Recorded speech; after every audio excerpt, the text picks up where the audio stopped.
Hi, my name is Candace Thompson. I am the park manager of Cove Park, which is managed by the nonprofit Solar One. It is a 2-acre food forest in Lower Manhattan. And I'm here with my friend, Nathan. Hey folks, my name's Nathan Hunter, and I run a project called the Bronx River Foodway, a series of edible gardens inside of Concrete Plant Park, located in the South Bronx, owned by New York City Parks and managed by the Bronx River Alliance. And together we've been co-hosting a series of Zoom workshops. We did one last week in mid-March 2021 called Migratory Resilience, Global Flavors for a Changing Climate. It's a great conversation that brings together a small group of gardeners and land workers from across the globe who steward soil and seed in New York City.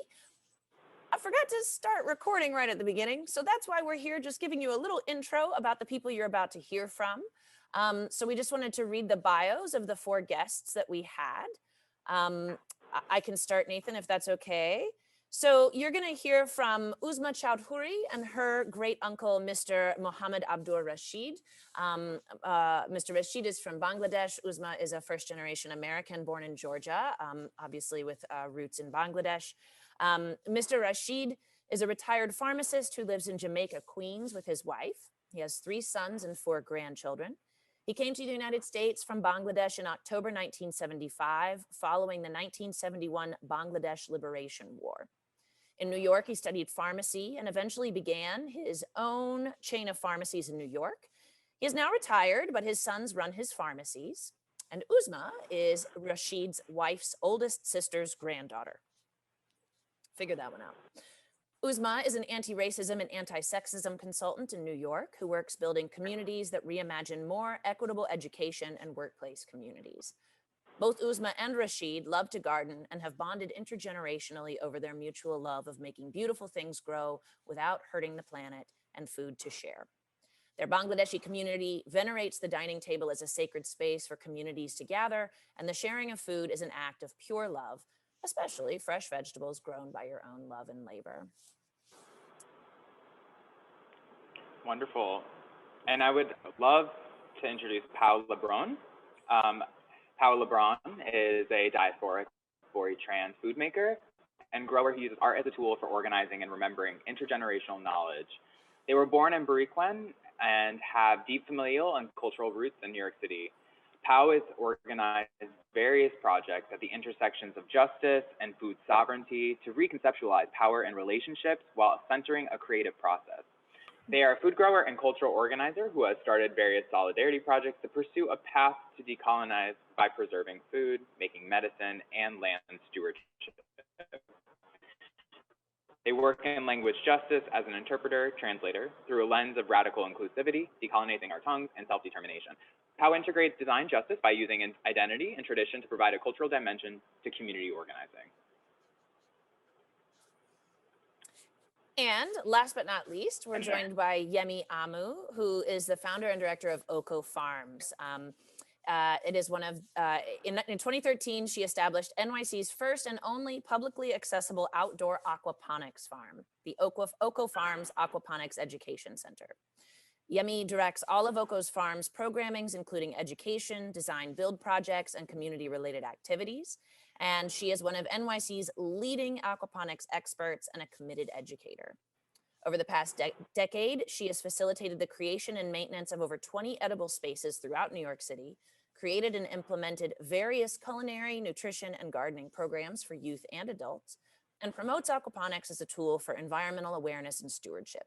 Yemi has an MA in Health and Nutrition Education from Teachers College, Columbia University.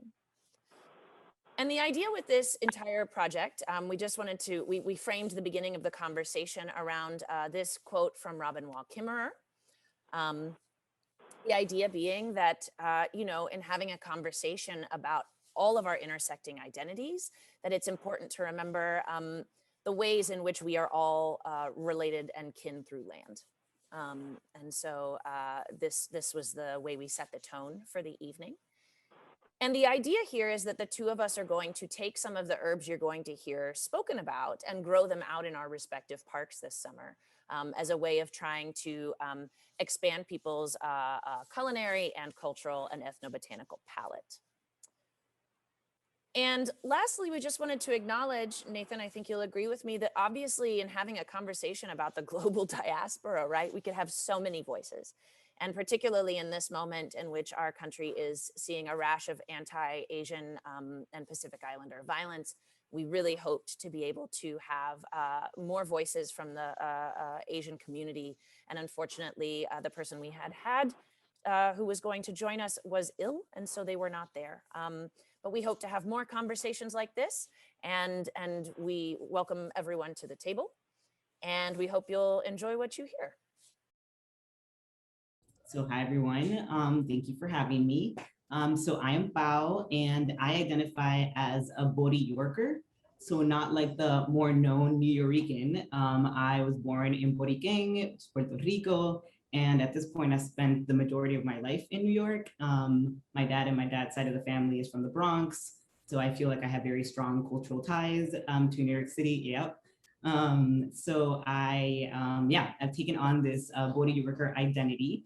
And for me, what that's looked like and moving to New York City when I was older and when I had a little bit more autonomy was trying to reconnect to what was severed when my family migrated to the US, when my family was forced to migrate to the US.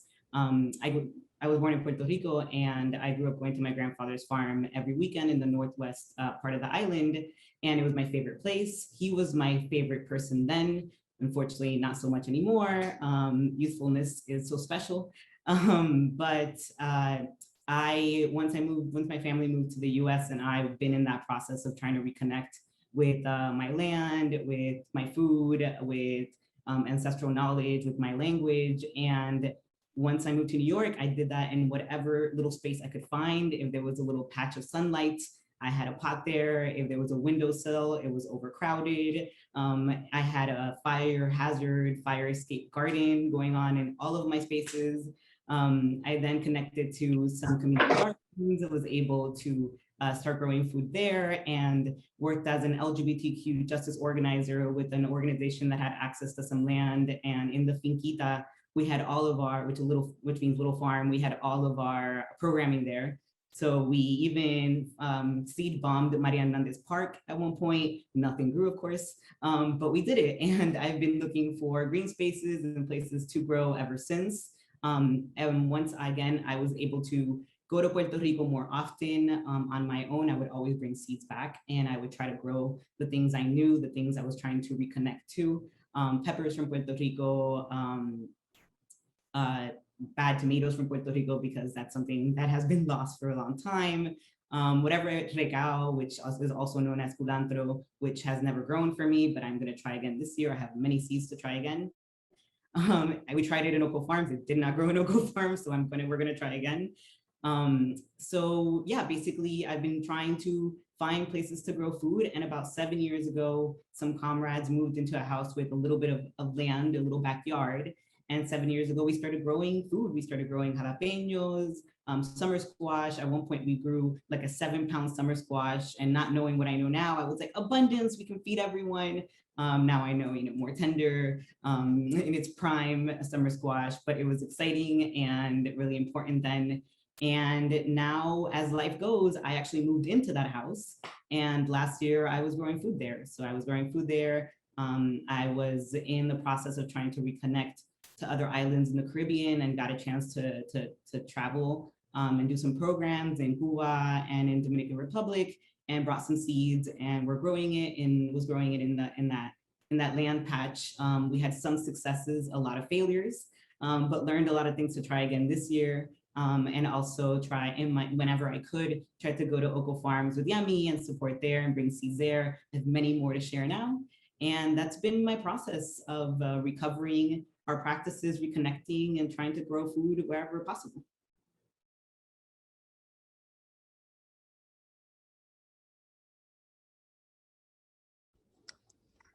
Just gonna pass it on to Yemi, go ahead. Yeah, no, for sure. I would just want to acknowledge that so beautiful. And I just love your journey and your redefinition of your journey almost, how you reclaimed. Can you identify yourself again? It was Borican York. How'd you say it? Oh yeah, Bori Yorker. So Bori de Or Bori, yo. Bori de Boriquen, which is a Taino Arawakan word for Puerto Rico, name for Puerto Rico, land of the valiant, and Yorker for New Yorker. So Bori Yorker. Love it. Love it. Yummy. We would love to hear from you. Yeah, my journey has been a little bit not very straightforward. I moved here at 16, grew up in Lagos, Nigeria, hustle, bustle city. My mom was always growing stuff, but her garden was her place. We were not allowed anywhere near it. Like I have these memories of Saturday mornings and my mom's waking up and going into her garden and spending like, literally the whole day in there. People came from everywhere to our home to see her garden. And as a kid, I used to be like, I don't understand what, what is so special. In school, we studied agricultural science. I got to experience growing food and I loved it, but it was just something to do outside of boring classwork, right? One semester, we all grew corn, like all the classes. Previously, they would let us like pick whatever we wanted to grow. And there was a particular semester where the teacher was like, everybody's growing corn. And that was the funnest because we would cut class, we would hide in the corn, people would make out in the corn. It was just, it was such a fun thing. But growing food and agriculture was not something I really paid attention to until I moved here. I remember my first year here, I was incredibly lonely. Didn't feel like I fitted in anywhere. It was just, I was 16, I was in college. It was really hard. And something that I yearned for and didn't understand is I wanted to be in the soil. I wanted to grow stuff. And I remember like looking around and saying, oh my God, this is New York City. There's like literally nowhere to do this. I was actually living in Queens at the time. And I asked my dad and he was like, where are you gonna do that? But it was this yearning that I had and I didn't understand the yearning.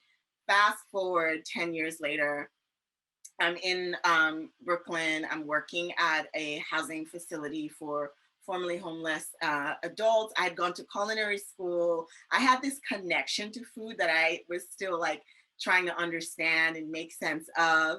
I was doing this job, was hired to cook and be a nutrition educator, but there was no budget.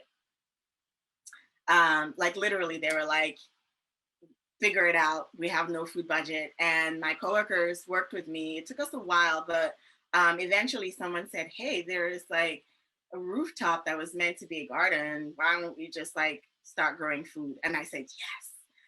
Like this dream that I had like years ago that I had buried, suddenly here was an opportunity to do it. I had no idea what I was doing. I grew up in a place where you literally have two seasons, wet and dry. And I was in New York City and here I was like trying to go on a roof, but it was the best experience of my life. And it transformed me personally. Anxiety, depression, all of disconnection, all of those things I'd been feeling before suddenly went away. The residents loved, having that space and having a farm and being able to get food from the farm in their building. The neighborhood loved it. And I just knew like, you know what, this makes sense. This is probably what I should be doing for the rest of my life. I love food. I love working with food. I just also developed an intense like love for nature that I didn't realize that I had. And it's something that is forefront in my work. Like we're growing food, but it's also about connecting with nature. Food is a pathway to understanding nature, to connecting with nature, especially in a city. And being with nature in various forms. Aquaponics just gave me another way to work with water. Water is pretty precious. To work with water, to learn about fish. And it really has only been in the last maybe 3 years that I've been exploring my Nigerian identity or my identity as an immigrant. When I first moved, I didn't want to stand out as not being American. And it took me a long time to unpack that. a lot that happened. And it took me a long time to unpack that. And it's through food that I've been unpacking that identity. Like, you're in New York and you're farming. What does that even mean? Like, you're growing kale, but what connection do you have to kale?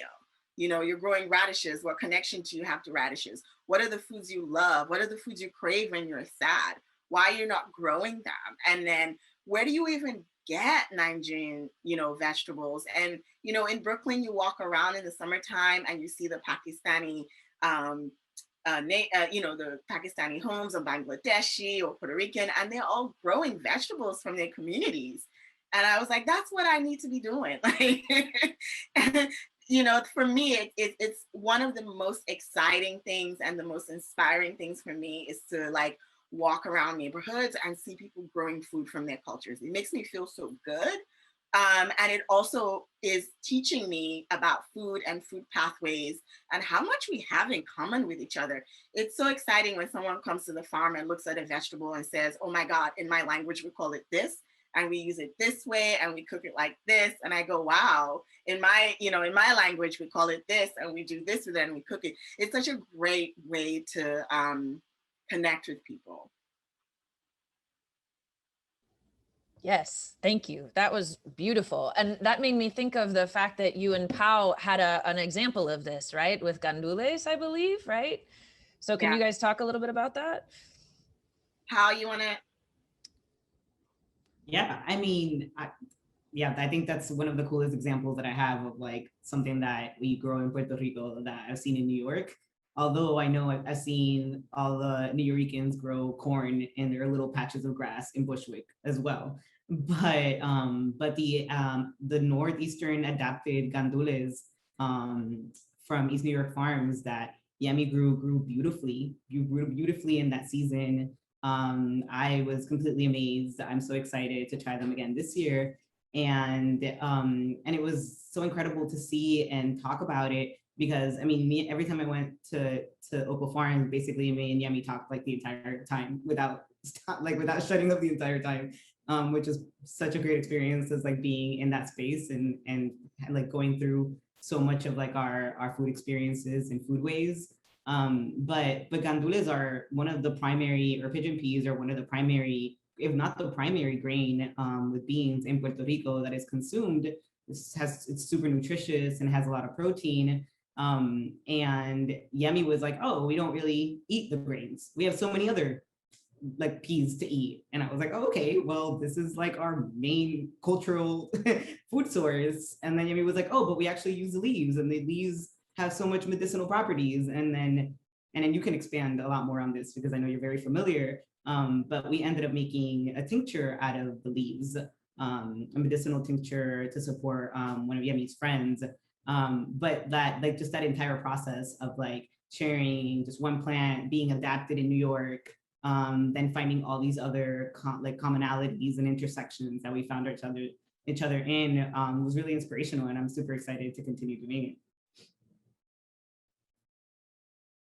Yeah, the Gandules is one of those plants that turned out to be like the standout plant. And I wasn't expecting that because different people would come in and have different uses for it. This Jamaican woman came on the farm and she was like, girl, do you know what that is? This medicine. You know, you do this with the leaves, you do that with the leaves. Someone else also from Jamaica came in and said she has this wonderful 12-bean soup. And the gandules is one of the beans. And she was like, it keeps COVID away. That's like, she was like, that's my anti-COVID medicine. And it's so interesting. Everyone comes in and has something to say about either how it's cooked or how it's used as medicine. I also needed to go and learn about it, you know, how Nigerians use it. We have so many ethnic groups. And I thought, you know, I'm Yoruba, we don't eat it. We use it. It's cooked for special ceremonies. It's actually cooked as a meal when Yorubas are really into twins. Like, we have the highest population of twin births in the world. And before your twins leave the house for the first time, this is like a meal that's cooked and shared with the family as sort of like, oh, they're like going out into the world. But otherwise, the leaves are used for a variety of everything from like sickle cell to manage sickle cell anemia, for like any kind of topical skin issues. And then a Nigerian woman hit me up on Instagram and she was like, just because Yorubas don't eat it, don't mean Nigerian, like the rest of us don't. Like, I'm Igbo and we cook it. And she sent me like recipes for it, which I thought was pretty incredible. Things like that are amazing because, you know, Pao is talking about how it's like the main food. It's such a central food in Puerto Rico. And then we have folks in New York farms adapted. There's like a real communal element to this like one particular crop. It's amazing. And we save seeds. So, you know, we have some seeds that we can share and we'll definitely be growing more this year. Amazing. Thank you so much. I have kind of a side question that kind of occurred to me is just this, and Rashid, you were talking about this before we began, this idea that like all of you are coming from places from the global South, right? Where like you have a completely different set of seasons. And so having to learn to adapt the things you grow, exactly as Pau has said, right? These gandules that can grow in the Northeast. I'd be curious to hear, you know, maybe from you, Rashid, like the bitter melons, like you kind of shared with us a little bit, but I don't want to spoil it, like how it is you get them to the place they need to be in a shorter growing season, right? That's like a very big challenge, yeah?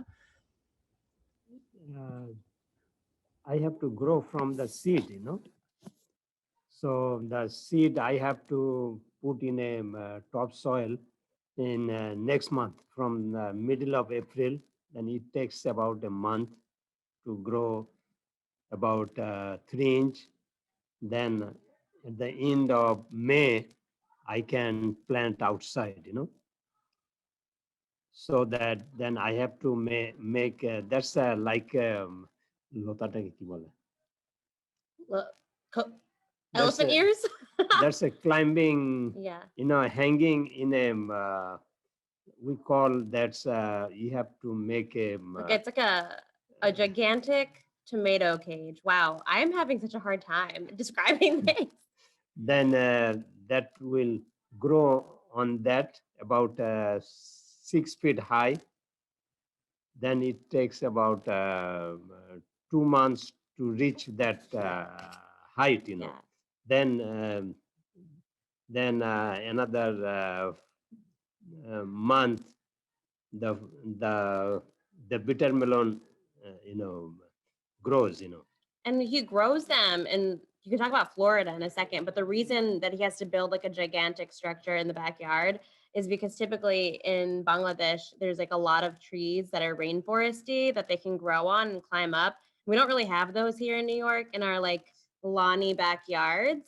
And so I have to make that recreates one, you know? it. Yeah. He like makes a little fake rainforest. It grows, you know, and it grows so much, you know, I can distribute all my family members, you know, then even in the neighbors, and they're surprised that how I grow like this, you know, because the land is very fertile, you know, because one season we grow over here, but in our country, 2-3 crops, you know, they cultivate like that every 3 months, 4 months, but here only one time because all the time snow. Do you want to tell them and, why you brought land? Is that you know, about Florida? uh, Is that why you bought land in Florida? the land I in Florida is different. That's tropical fruits because those cannot be in New York. You know, like mango, then jackfruit, then lychee. You know those. Then the mango drumstick. That's mango drumstick. I have one tree now. Is a lot of drumsticks, you know, it's hanging. So my brother-in-law went over there and his wife is taking those things and she just sent me the video, you know.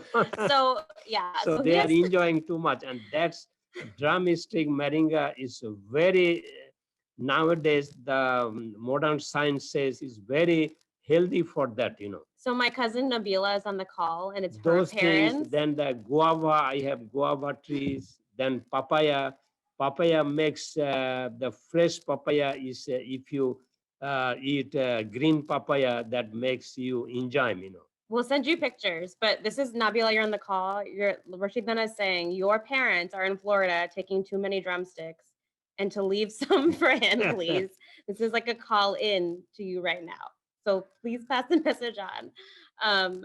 But the weather and the fake rainforest, it's really about recreating the conditions that are necessary for the things that we wanted to grow here that we couldn't because and super mindful that not everybody has access to like buying a plot of land. Like I definitely don't. This man is retired, worked really hard, not to like perpetuate the myth of like bootstraps. But he wanted to buy some land and take care of it. So that's where he grows all his mangoes, like the whole mango dream. I really appreciate this because I have goals and I'm right now manifesting a future property. So I can't afford it either. I'm like, I don't know how it's going to happen, but I'm just going to say it. So I join everyone in saying that we will all manifest land for ourselves, please, all together.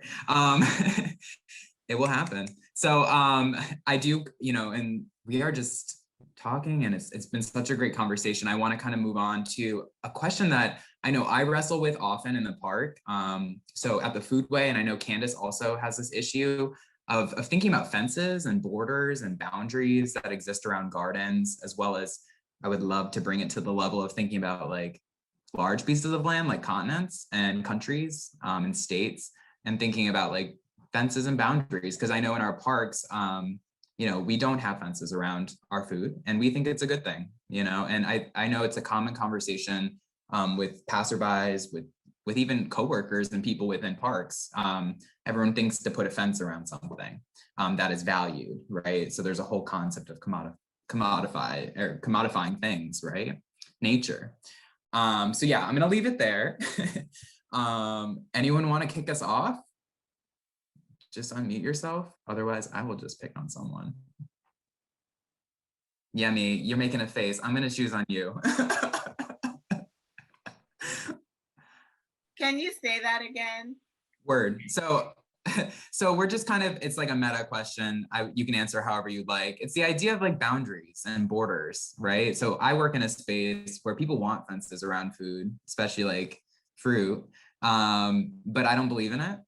And then I also just think, we've survived the past 4 years with a past president, and thinking about walls being built is like a common thought. And so just, yeah, like as immigrants, as people who are trying to like refine place, what is your thought about borders and walls? There are two ways my mind is kind of going with this. I think one thing that shows up for me or has been showing up for me as a food nerd, I research a vegetable and I want to see if it can grow in New York City and be in aquaponics, right? I'm always giving myself challenge. But what I always do also is like, who else eats this and where did it maybe originate from? I think there are a lot of vegetables that we eat in Nigeria specifically that actually originated in Asia, in places like India, for example. So and that fascinates me.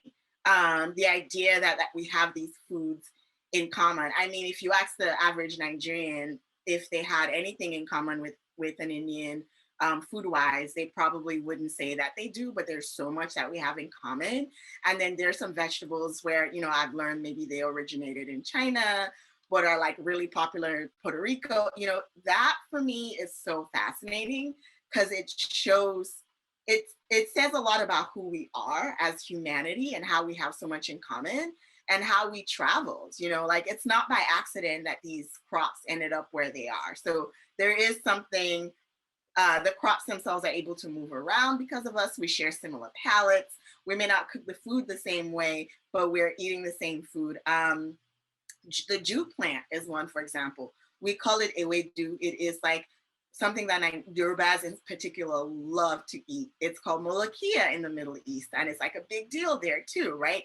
And again, if you ask the average person if you have anything in common, you would say no. So I love the idea that food removes borders when you think about it like that, and it gives opportunities for folks to connect on that level.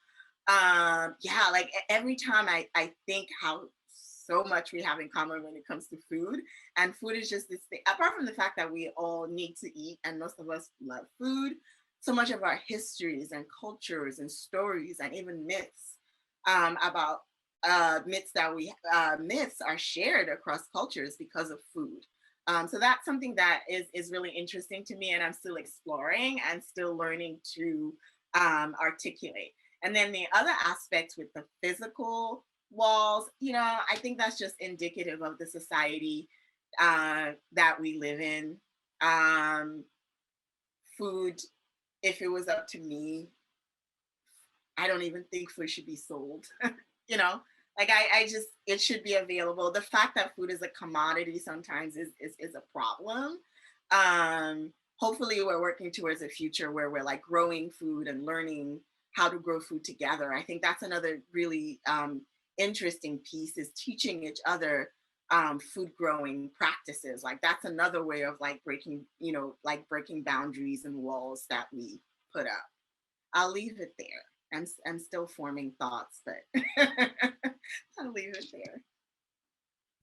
I think also, Yemi, like one thing I'm really fascinated by is food history and how it can remove boundaries by telling us the truth about history. And like, why is a banh mi made on French bread? Because French colonization in Vietnam. Why is chow chow such a Southern staple, which is spiced pickled vegetables? And it's because of the colonization and transatlantic slave trade that brought a lot of people who ate different things from the folks that colonized them. And so I think like paying attention to regional food and where they came from, and all the way to the planted version of that food, and also the preparation, it tells us a lot of history that's been erased. I went to public school in Georgia.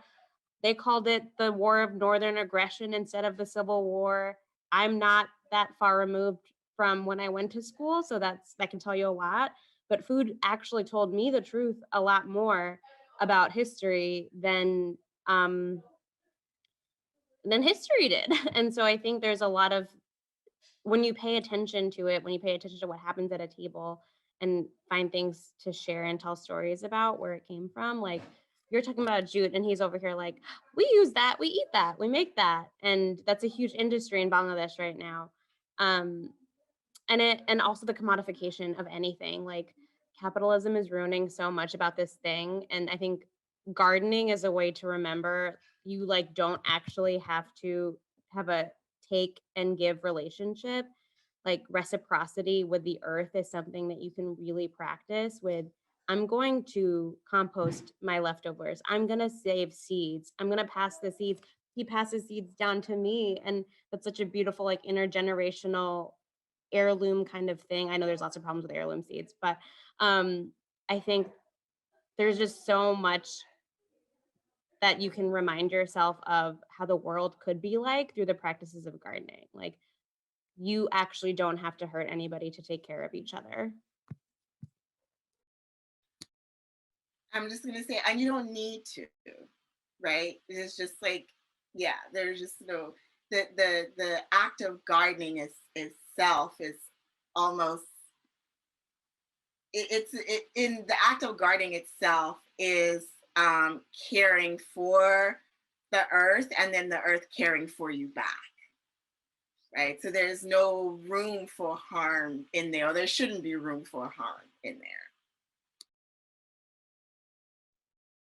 Yeah, I think that, I mean, the only thing I want to add, I think that similarly, like, I do think that borders are weaponized. I think that they are manipulated to be profit driven. And I also think of like, if we can reimagine borders as like boundaries, for instance, because I'm in conflict with ideas of nation states, right? But being from Boriquén and being from Puerto Rico and currently being colonized, I want self-determination and I want sovereignty. And so if I didn't want borders, then I would want boundaries for the respect and the survival of my people, right? And for us to be able to reconnect with ourselves and have an opportunity to do that and be free and live and find liberation. So I think that, borders are complicated, obviously, and I don't believe in the way that they're weaponized. And I also think of like geographical regions and the ability for, or places that are nearby each other to be able to build relationship with each other. I think we're in the Caribbean and the Antilles, there's such a disconnect with each other. And, some can say it's language barriers, but it was obviously colonization, and colonization impose those separations and those boundaries on each other. And there's so many opportunities to connect with food, of course, with our environment, with our climate, with what grows, but we're currently still very disconnected and we're right by each other. So thinking about it regionally, for me, that would be amazing if we could have that connection and that solidarity between each other. So I'm also in this like the two-tier or two like ways of thinking around what this looks like. Tear down all walls and all borders and like give my people freedom. So yeah, thinking about it in those contradictions. Yeah, and that's really, I think that's a really good distinction. And I think I even blur the lines. And I think as a society, we blur the lines, right? And there's reasons we may do that. But I think in the parks, I guess I do have boundaries, right? Like, I don't want you to defecate in a place where I get food. That's a boundary. Like, I think there are some boundaries. So I appreciate that comment. Yeah. Yeah, Nathan, I think it really like ties into, you plant mint in your garden or mugwort, right? And you do have to say like, okay, mint, this is your place. Please don't go everywhere else, right? Or you grow sunchokes, like you best put those in a container, otherwise you're gonna have sunchokes all over the planet, right? And so like these ways about, I think it becomes this really kind of interesting conversation about how we think about how we take up space and how all beings take up space and share space, and it's interesting to think about plants that are allelopathic, right? So garlic mustard is a plant that like literally secretes hormones into the soil that stops other plants from growing. Maybe not a great role model for how we should operate, right? And so I guess, yeah, Nathan, you had brought up mugwort and kind of thinking about this notion of invasiveness, right? And so we wanted to kind of ask everyone to kind of reflect on this notion of this binary of native versus invasive. And how did we frame this? No, I think it's exactly that. Like I've worked in nonprofits oriented around the environmental work and conservation work for so long, a white dominated field. And the language has always felt uncomfortable to say. And I felt it, even though, I understood what they meant, right? And so I'm trying to navigate that world professionally as well as personally. And I'm recognizing it as I'm doing that weeding task in the garden, right? I'm having a conversation about mugwort, where I have Indigenous community members who praise it. And I too love it, but I fight with it constantly as it devours my other plants and often kills them. So, it's like a really hard relationship. So I'm curious, about that term. And then also just about when you have a plant that kind of takes over like that, how do you react to it?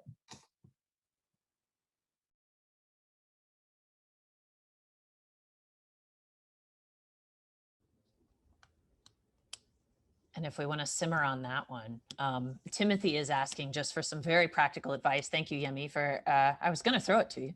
But Rashid, both Rashid and all of you, like if Timothy is growing bitter melon and moringa and molokai. So if you have any more practical growing tips, you can choose the practical question or the esoteric one. It'll be a dealer's choice. How about that? Oh, I can go esoteric and then pass it to practical because he was like, let me talk about bitter melon. So invasive is such an interesting word, thinking about like our ancestry and how it's 2020 and less than 50 years ago, there was a war where we're from that was a direct result of Nixon and Kissinger and American sponsored imperialism where we're from. And it was really, generational trauma exists there. And I think you have to ask who decides what invasive is and then ask like who is the invader. Like the ability to have the power to decide if something is invasive is something that I don't think we're supposed to ask. And when you start asking those questions, you find that power is a really important construct in determining the naming and claiming of anything. Sorry, there's like a lot of hollering here because this is my family's house. There's babies everywhere, as y'all have seen. So if you can't hear us, let us know. And I think it's hard because I do understand there's like such a nuance of like, yeah, like I can't allow I'm from Georgia, kudzu is everywhere. It will take over everything and kill trees that animals need to survive. Like it'll kill trees that are the only trees that are possible for certain birds to live in. And it came here on colonial ships. And there's just so many layers. And I think the biggest takeaway about invasive species and the term and the language is how do we hold space to have the conversations about these things that we're not supposed to have? Who decides what's invasive? What is actually happening? And how do we as a community decide, okay, we need to do something about all this mint. Let's all decide together. Let's make a collective consensus decision about how to keep mint in one place. I think individualism is something that gardening really teaches me to decenter. Like not one person makes the rules for everything in a community garden setting especially, but also like the symbiosis of plants with each other, the way that plants grow together, the way that I saw Robin Wall Kimmer was somebody that we quoted earlier, but she talks about pecans masting all together. Like they grow at the same time and they tell each other to protect each other. And what can we learn from that around this concept of a shared global community? Especially because a lot of my conversations are so US centric. Like, what is invasive? Maybe Rashid Nana wants to grow something from Bangladesh that he's not allowed to bring the seeds over because customs is going to burn your whole damn suitcase. Because they will, and they have. Like, we come out of customs like, but what's going to happen? And what does it actually mean? Is it because it actually is going to hurt the land, or is it because we don't want XYZ people to be happy or like gain power or whatever? Like, who knows? But let's make space to ask these questions. And I will pass it to you. How do you grow good bitter melon in New York? What are some tips you have for growing these things? That's a very easy things, to grow. Mainly to grow the seed, You have the seeds? time. Yeah, I can get from the store, and I save, from last year. Usually the first few bitter melon, I save that for the seed, Then you can save that and dry that one. Then maybe another 2 weeks, I am going to germinate that one, in a boiler room, because boiler room is little Use hot. your boiler room. What a hot tip. So then it will grow. Otherwise, I have to send the seeds to my friend in Florida. Then they have to grow. Then I will bring it by transportation, by van or something else, Then I have to grow at end of May. Then it's a very easy things, to grow. If you put regular water, and that's it, Yeah, it's like a life lesson, honestly. Just pay attention And and hydrate. maybe you can visit this time in my home when I plant that bitter melon, I will Honestly, invite. You have an open invitation in my home. everyone's to visit. invited. And that's honestly how I want, I don't know what liberation world looks like. And I think that's it's impossible bitter to melon is fathom. very, very,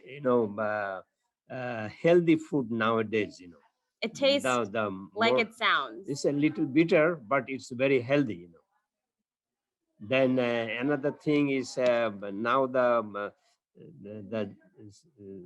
modern science says the guava leaf, the fresh guava leaf is very healthy for the diabetes. Anything, then the moringa, I saw in Costco, you can get the dry leaves of drumstick moringa.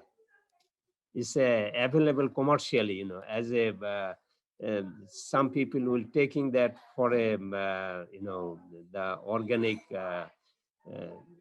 good for diabetes. We have a Then lot of pressure, herbal lot of remedies things is now out coming here. up. Those things, that old-fashioned things is coming back again. Maybe they never went away. Yeah. They Thank just you got so much. hidden from us. I want to I have just like filled to the brim with this information. I want to I feel like we need a separate session to talk about the hot crops alone.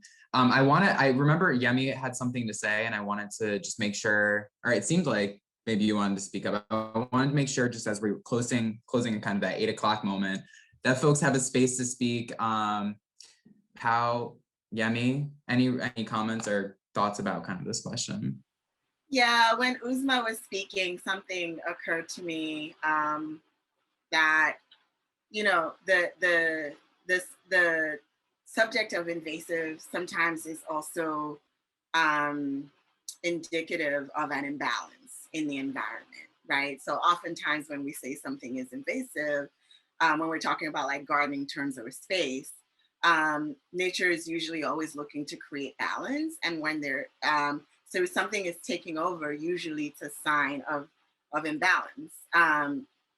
You know, maybe this, you know, a particular kind of soil is too like, you know, bacterial dominant, or, you know, has more nutrients than another in it. And that's why this plant is taking over.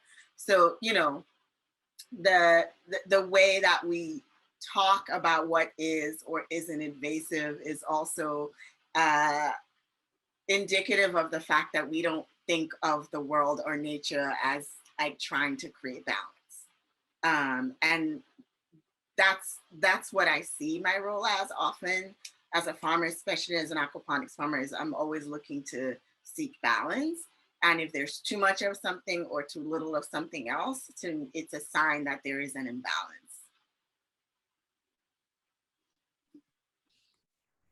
Yeah, I think that, and just bringing it back to like the esoteric sort of airiness of it, I think that I also see like invasive applying more to like certain people or certain people's actions and maybe systems. And I think less more about like this dichotomy or binary of like native versus invasive. I get that there's like, you know, people are like, there's a biodiversity crisis with like invasive plants, but I think that in a sense that like limits our response to that. And I think that our response to that is really more like, you know, adaptation. And if there's a bunch of mint, let's process it. If there's a bunch of mugwort, let's create tinctures. Like, I think that there's ways in which we can sort of coexist and be companions of the plants ourselves. And I think, you know, like land is a living entity and it's in constant flux. And so we're adapting as part of the natural process, and not just adapting, incorporating and accepting. So I think that for me, that's like where I'm going with that. And I like apply a lot less to the plant, although yes, we understand, and more of like what our natural process and response is to it. So well said. One of the plants I think about a lot with this is Japanese knotweed, right? It's a plant that was brought here because it was beautiful and robust, and now it's taken over, but it evolved on lava fields. So it's really good at busting through concrete foundations to the earth that's trying to heal the fact that everything's covered in concrete. They're like, let's get some Japanese knotweed in here. That'll solve some problems. You know what I mean? It's also, we're finding like as native goldenrods and stuff are diminishing, it's an essential like food for bees in the fall. It, you know, the roots are being used to help treat Lyme disease because we've now got a tick problem. You know, like these ways that like if we were to learn to kind of look at how balance is trying to put itself back, you know. I also think it's funny that we don't think of things like soy as an invasive species or humans, you know, and so it's, yeah, I think you've made really good points about kind of like who's defining, you know, and who's in power defining those things. I think that's a really, really great way to kind of wrap that in. Yeah. I can't wait to try bitter melon. I've never tried it. I got to try it. I'm going to run right out and get some. For you. I will literally cook it for you and bring it to you. It would bring me the utmost joy because that's like what we do. Deal, total deal. Yeah, awesome. Does anyone from the group have any questions, or does anyone want to share some of their kind of thoughts or plant stories or anything like that? Or we can just talk more about bitter melons and how to grow them. I would be interested in growing gandules. I would be curious to know kind of how they grow. How does that work out? Do you start them this time of year or? I think last year we started them in April. I have seeds if you wanna get some. We started them in April. And so this is the learning curve. We didn't harvest them the right time. And just kept going, when do we harvest? They also have these beautiful yellow flowers that pollinators love as well. Yes. This time we'll harvest them fresh so that people can eat them fresh and not when they're dry. Yeah, and I also wanted to say that speaking of bitter melon, another thing that I've noticed across different cultures is that there's something bitter. There's like a bitter food that people love.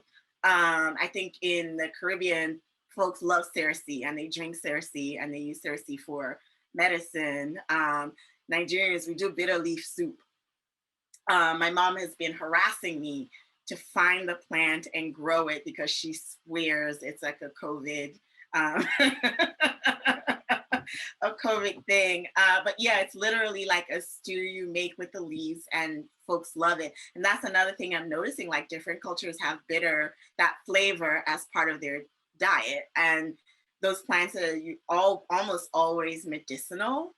And that's not something you typically find in American diet. Like the bitter is not something that's in the American diet. No, it sure ain't. My family puts 4 cups of sugar in everything they eat. Even casserole, it's strange. I don't really understand. Yeah, no, and those things like get your stomach juices going, and we've learned, right, that like so much of that kind of palate for those bitter greens, particularly in the spring, right, has been kind of stripped out of our diets. Yeah, really good point. I also, Pao, I wanted to tell you, I'm trying to grow culantro, and they're not. It's not happening. So if anybody's got tips on that, I'm all yours. It's funny, we're growing it at the Foodway too. Andrea, who's on the call tonight, I'm just like, guys, I'm hearing that they're not going to grow. So yeah, we're going to have to figure out. We've got them with like a heat dome, or we got like moisture situation, warmth. Oh, what do you need? Same with passion. Has anyone figured out how to grow passion flower from seed? I know, I think it's. I just asked him and he was like, everything grows here. I was like, oh man, come on, you have to give us your wisdom. He was like, I can't think of anything. Yeah, you've never had any crops, Rashid, that you couldn't get to grow? Anything that you tried to grow that didn't work? No, so far, whatever I tried, it grows, because summertime is good, weather in New York, you can grow easily. I will say, you also being retired, you can pay attention to things constantly. Like whenever I come over here, I'm like, where is that man? Oh, okay, he's out there digging a hole at whatever time of the day, taking care, pruning leaves. Like it is beautiful. And also it's not something that I currently have time for. It is my dream life. You live my dream life.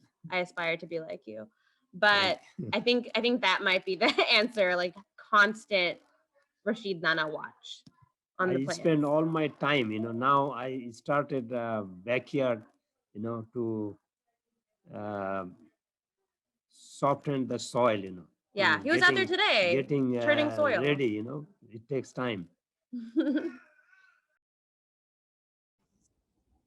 It certainly does. Man, I wish I could hire you. I could really use your help. So, I mean, I was just thinking that for recao or culantro, I have no idea.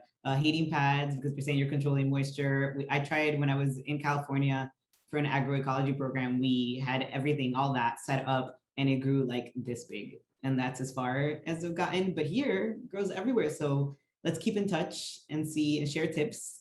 And as far as passion flower, I'm actually surrounded by canopies right now of passion fruit and passion flowers all around. I see it like in the window.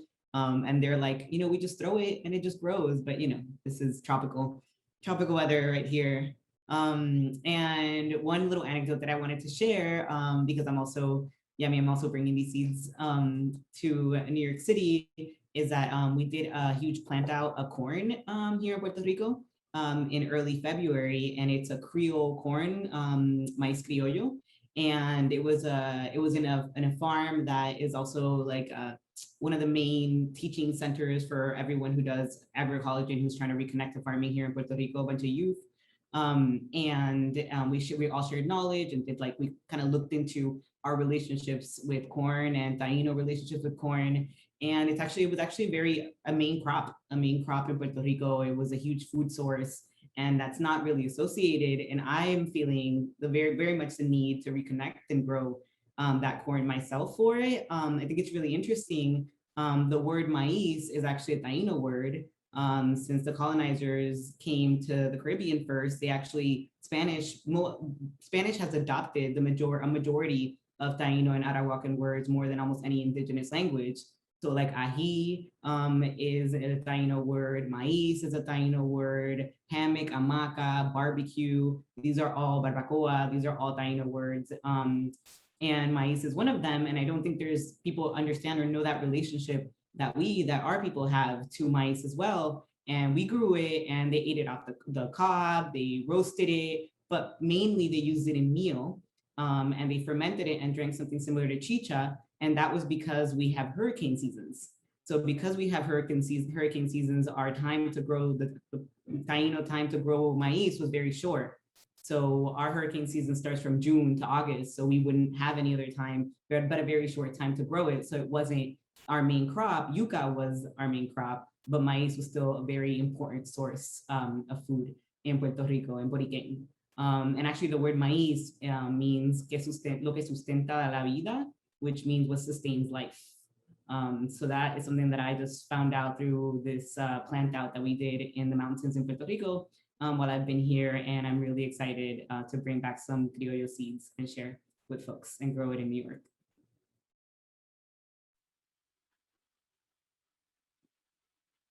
That's awesome. I would love to grow some of that. It sounds like the relationship with corn is the same relationship we have in West Africa with sorghum, because yuca was introduced to us, but sorghum and corn was introduced, but sorghum was our main grain and was cultivated over hundreds of years to be able to withstand both drought and flood. In different parts of the West African region. So like, that's really interesting and is used for food. The leaves are used for medicine. Drinks are made with fermented sorghum. The stem is used to make sugar and syrup. There's like so many use, even fuel, I've heard people use it for. Yeah, it's biofuel. It's really interesting. We should do like a little workshop or talk on sorghum and maize. I would love that. All the parallels. I'm so excited. Yeah. Were you, I'm very curious. I was working with Carbon Sponge. Brooke Singer was growing out, an artist based in Brooklyn was growing out sorghum and trying to grow grains that were able to kind of survive the shorter seasons here. Do you know if that grain is the same or if it has any of the same connection? The sorghum that he was growing, I'm not sure, but it, because of climate change, New York City has now a subtropical climate. So I think that maybe 20 years ago, we wouldn't have been able to grow sorghum in New York City, but we can definitely do it now. It's about 100 days. Okay. So you gotta have to start it around this time, but you can certainly get harvest at the end of the season. Yeah, come November, be harvesting. Wow. Incredible. And Yemi, you also grew rice, no? That was another. I grow rice every year. Right now, so far, we've grown a Japanese and a Russian variety. I've been looking for, this is really interesting, I have been looking for an indigenous rice variety to grow. And I haven't been able to find any because the Carolina Gold that everyone says is indigenous is actually not, because they're two strains, original strains of rice, one from Asia and one from West Africa. And unfortunately, the West African grains have almost kind of died out because farmers are being, given the Asian varieties. The Asian varieties are supposed to be high yielding, but because of climate change and because of a lot of drought that folks have been experiencing, there is like sort of a revival for the more indigenous varieties. Less yield, but are better able to withstand pest damage and also drought. So I've been looking for those. I actually grow rice and water. I think like, you know, aquaponics, right? It just makes perfect sense to be growing rice. So every year I try to expand on the variety we grow. Unfortunately, we have birds that love the rice, so they end up eating quite a they end up eating quite a bit of them. But the goal every year is to harvest the rice and then make a meal with it, to process it, do like a communal processing, and then have a meal with it. We didn't do that last year. We saved what the birds didn't eat. So we're gonna seed that, and then, you know, hopefully maybe either this year or next year we'll be able to have that communal experience with the rice. I think it's such a beautiful thing to do. The last time I did it, we like, you know, tried to polish the rice, you know, to dehusk it by hand, and then we made like a savory dish and a dessert with the rice. By hand is just so tedious. So I think we need to move up and get, like, because rice for us is like corn and sorghum. Like, because I was like, what is ours? He was like, rice. And so when you started talking about rice, I don't know if you saw the whole spectrum of emojis that happened of like joy, and then like, how do they do it by hand, and how much like water do they have at Oko Farms to grow that much rice? And so he was just like, I have to go there. You have to, yeah.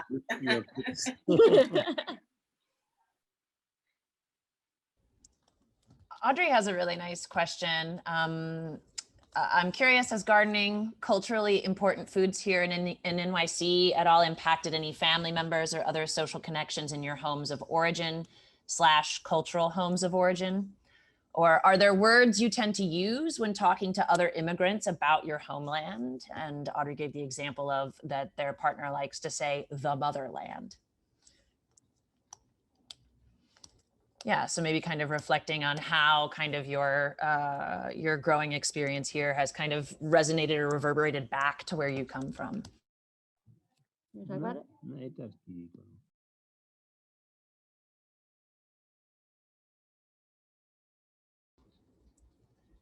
I'll go. I think I've started becoming popular amongst the Nigerian community, which is really nice.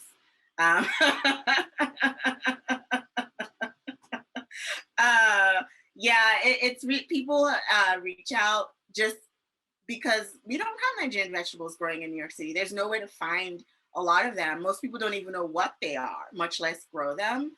So I've been having people just are like, I can't believe you're growing this thing. Are you serious? I'm not the only one. There's some other folks who are doing it too. And then people reaching out because they want seeds and they want to be able to grow the foods for themselves, which I think is really beautiful. And we've been working with Owen Taylor with True Love Seeds to help us. That's how you were able to get the water leaf to help us make it available. And then I'm also learning, because when the seniors, Nigerian seniors, come to the farm, there's so much knowledge they have. There's just so much. I'm so ignorant, honestly, about about our foods, and there's so much. I mean, this woman came on and she was rattling off about, you know, the jute is used for breached birth, is used for this, is used for that, like just rattling off all of these things that I would never have known. So it's allowing me to also like deepen the knowledge of food and culture in my society, especially as a colonized society where, you know, most people are always looking to the West, you know. Everyone wants the Mediterranean diet, or everyone wants to eat kale, even though kale cannot even grow there. So to just be able to reconnect with that, and to be able to share that knowledge, and to have people proud of the food, and to be able to share with other people, I think, you know, it's been the biggest connection for me in connecting with the Nigerian community. Honestly, also, I am not, you know, the typical Nigerian, and I don't always feel comfortable around Nigerians, and growing this stuff is making me realize that, oh my God, like, they accept me. You know? So it's those types of connections where I'm learning my language, I'm learning my culture because I'm growing the food. And folks are also it's like a sharing thing. People are learning, people are teaching me, but then they're also learning how to grow their own food and learning where they can get access to seeds or how they can grow more of it for themselves. And, you know, in terms of language, I'm so, one of the things that I try to be careful about is to say something is Nigerian, because before the colonizers came, we were independent nations of like, you know, almost 200 different ethnic groups. And it is a very difficult thing to convey for people to understand. We speak 250 different languages in the country. So there, nothing really is Nigerian. And I keep trying to like find the right language to convey that. So I do this a lot when when I say Nigerian, or I say something is Yoruba specifically, because that is what, you know, I'm a Yoruba, I'm from a Yoruba family. I speak Yoruba. All of the references I know, I grew up in a Yoruba state, in a Yoruba town. So all my references are very much that. So I'm also being careful in the language that I use to be like, hey, this knowledge I have is very specific to this particular people. And if I know that it belongs to another people, or there are several different cultural ethnic groups that share it, I'll say that too. So it's also teaching me how to find different language sometimes to express who we are and how our food is reflected and shows up in different parts of the country. He's ready now. You know, the one thing I learned in gardening, that's the best recreation in my life. I better spending time on watching TV, so I spend that time in gardening, you know. If I'm involved with the nature, I feel so good, you know, and I'm so healthy. When you saw your plant, you know, the plant will talk with you, you know. When you take care of those plants, like my children, I take care of my plants like that, you know. When especially when I go to Florida, when my plants saw me, they are so happy, you know. They thought that now my master came and and he will take care of me, you know. He will, and when I go over there on then and there, I don't have the sprinkler system. So I feed them the water, you know. So my neighbor is telling me, hey, Rashid, you going to burn your motor because you are running continuously. This is no problem. My plants need the water, you know. So now this time I put the sprinkler so that they don't have any problem, you know, because there any living things, if I put them and if I don't take care of them properly, then I will be accountable for that, you know. I'll be accountable for that because I don't take care of them properly, you know. So, and another thing I learned, you know, when I go over there, you know, I just sit down in front of those trees, then I realize something, you know, the small, you know, the jackfruit, I have a 2, 3 years old, but the jackfruit is very heavy, you know. One fruit is about 40, 50 pounds, you know. So sometimes I watch them that why the fruits become not matured and is fell down, you know. Then I realize they cannot hold that heavy things, so the branch will fall down, you know. That's why the nature automatically uh, build them that way, you know. Sometimes the mango, maybe one tree have a 3, 4 thousand small mango, and if all the mangoes grows, then the tree will fell down. So nature will uh, uh, destroy some of them, then some of them will stay, then it will be. So lot of things to learn, you know, when I involve with the nature, and I feel so good, you know. I am, thanks God that I am in 70 years, I feel so good, when I met with them, So I tell my son, my kids, always they are watching TV. They don't want to spend any single time, They says, my dad is all the time he's staying with the nature, I mean, that's such a But good lesson those from the mango tree. those who involved with those, they knows, and when the fruits comes or when the vegetables we share with our neighbors, I distribute some tomatoes, then the eggplants, then the squash, bitter melon, maybe they don't like it, maybe the tomatoes my neighbor like, so I distribute with them, and we have a good my wife cook them, and we have a food together, So this is natural things we share with each other, So that's very. Honestly, like I was like today years old when I was like, wow, the mango tree taught me that I just have to let some stuff go. Like I can't grow every part of the things that is all up in me. Like I have to like let some things grow. Otherwise I will collapse like the tree. And so you're taking me some deep places, Nana. Thank you. That is a lesson I needed to hear today. Thank you very much. Beautiful. Megan asked, isn't there a term for what happens with your brain when you're working with dirt? I'm not sure. I know that there's like a chemical in compost, right? That like makes you happy. I forget which one it is. Also Yeah. the microbes. I'm sorry? The microbes as well, because you inhale, you take them in. Yeah. Yeah, good stuff. Yeah, it's funny. I think about my grandparents who had a garden.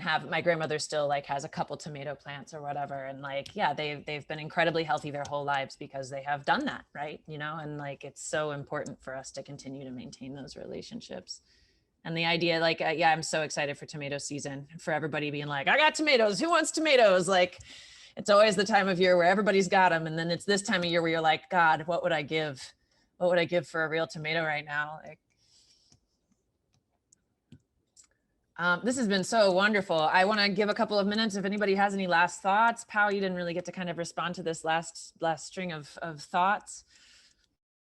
Yeah, I mean, I think that I think for Puerto Rico it's like a little bit complicated. I think I'm more interested, or I'm thinking that I'm more interested in growing things from Puerto Rico in New York City. So as to like share with the diaspora, because I feel like the Bori diaspora, I feel like that's going to be a point of connection. And I think that, seeing that in Oko Farms when the Boris walk around and they're like, that's hierba buena, that's the experiment. And they're like, can I have some? And they come in and they're excited, with the Gandules as well. I'm going to bring some seeds for some ajis, some really spicy ajis that are like the original ones that we make pique with, which is our hot sauce, usually made out of fermented pineapple peel.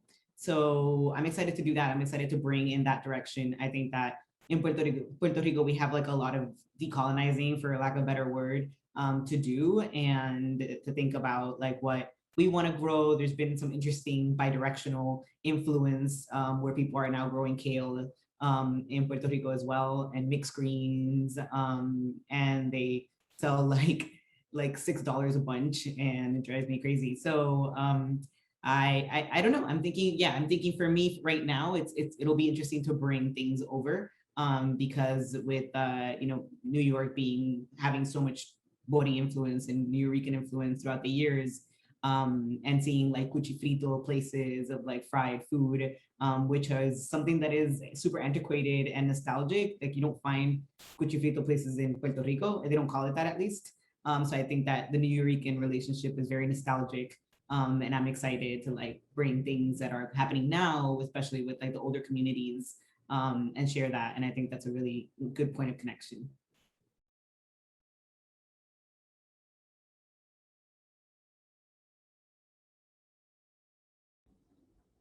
Awesome.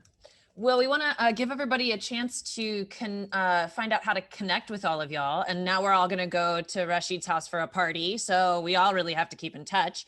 Let's see. Do I have the slide thing? Oh, Nathan's on it. So here we have, the socials for everyone. you can, of course, connect with Cove Park and the Bronx River Foodway. And these are the socials for Oko and for Pau and for Uzma. And Mr. Rashid will just have to get a hold of you the old fashioned way, right? Come to your house for a big party. He's a phone call kind of man. Oh, and noted your it's a different one. I'm trying to see. It's the same thing. So my email is right, and that top of the email is just my Instagram. Oh, okay, great. Lots of letters. It's okay. Yeah, awesome. This has been a wonderful end to a pretty crappy day. I'm really grateful to all of y'all for your time and your energy and your thoughts. And I hope Nathan, do you have anything coming up at the park you want to tell people about? Yes, thank you for that correction, Uzma. And I think we'll follow up with just kind of context again for folks to follow up, reach out to people. At Concrete, we're gonna have every first Saturday of the month is a great kind of just hold that in your head. You can come out to the Foodway. We'll be there from 10 to 3 most days, every first Saturday. The first Saturday of April, we'll be doing soil testing from 1 to 3. So if you want to get your soil tested for toxic metals, we will have an XRF machine on site to test for that. And then earlier that morning from 10 to 1, we'll actually be doing just some work in the park. If you want to lend a hand. Sweet. Audrey, is there volunteering need at the park? Yes, there will be. So we're going to be de-accessioning a lot of the plants. My park is going through a climate change related transition at the moment. And so it includes me moving into an 8x10 shed soon. But we will be digging up a lot of the plants in the north end of the park, and I hope to give them away to community groups, hopefully NYCHA yards, retirement homes, nursing homes, school gardens. So if you, community gardens, so if you have an interest or a desire to adopt some plants, please let me know. And I will put, we have a newsletter that I do every month. We're going to do our first adoption event April 18th, and April 17th, I'm going to be doing an herbalism workshop with Journey Bimwala, who I met through Nathan. She does a lot of awesome foraging workshops up at the Foodway. We're going to be harvesting a big Eastern red cedar here and making use of it and making use of my very abundant cleavers to make some oxymels. So come through if that sounds like something that would be of use to you. Yeah, thank you all so much. It's been a real pleasure. That's all I got. Honestly, though, but a big thanks. And it's really good just to see friends. How Yanni, just to be in company with Uzma, to meet Rashid and everyone. Yeah, really grateful for this evening. And thank you, Candace, for setting this all up, making it happen. That's what I'm here for. Thank you all. Have a good night. Enjoy a nice dinner. Thank you. Bye, everyone. Thank Bye. you. Bye.